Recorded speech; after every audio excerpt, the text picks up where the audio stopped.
السلام علیکم dear viewers, آپ کے فیورٹ انفارمیٹو چینل روشن ستارے سے میں ہوں پروفیسر شبیر احمد۔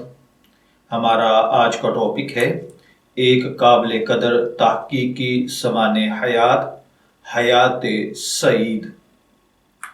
حیات سعید کے حوالے سے اگر بات کی جائے تو پاکستان کا کون سا بچہ جوان ہوگا جو یہ نہ جانتا ہو کہ حکیم محمد سعید کون تھے۔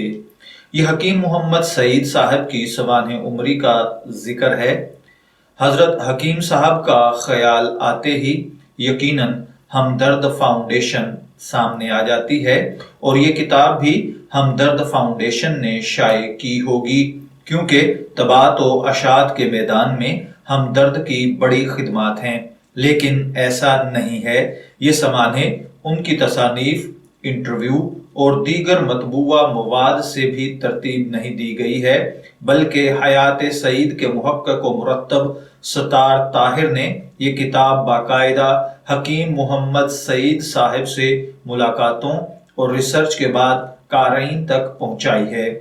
مصنف کی خواہش تھی کہ کتاب کوئی دوسرا ادارہ شائع کرے، لیکن کتاب کے مدرجات مصدقہ ہوں۔ یہ امر لائق تحسین ہے کہ اس کتاب کی تگ و دو میں مصنف نے دلی کا سفر بھی کیا اور حکیم محمد سعید صاحب کی شخصیت اور ان کے افکار سے ایک خاص تعلق بھی رکھتے ہیں۔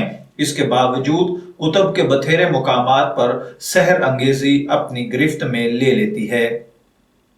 ہم بہت سے واقعات کئی بار سن اور پڑھ چکے ہوتے ہیں، سفر ناموں اور کتب میں بھی پڑھ چکے ہیں، لیکن حیات سعید میں ان کے حسن بیان، حسن ترتیب کی داد دینی پڑتی ہے۔ ان کی ذاتی زندگی، تعلیم، ہجرت، زندگی کے دیگر مسئلے مسائل، صحت، کامیابیاں، مشکلات سے لے کر مختلف شخصیات سے راہ و رسم تک بہت کچھ اس تصنیف میں جمع ہے۔ اس مرتبہ یہ تاریخی کتاب راشد اشرف کے معروف سلسلے زندہ کتابوں کے تحت شائع کی گئی ہے۔ ہماری اور بساط نہیں کہ حکیم سعید جیسی متحرک، پرعزم اور منظم شخصیت کے واسطے کوئی کلام کر سکیں۔ 353 صفحات تھی اس دستاویز کو 500 روپے میں ناشر فضلی بکس سے شائع کیا گیا ہے۔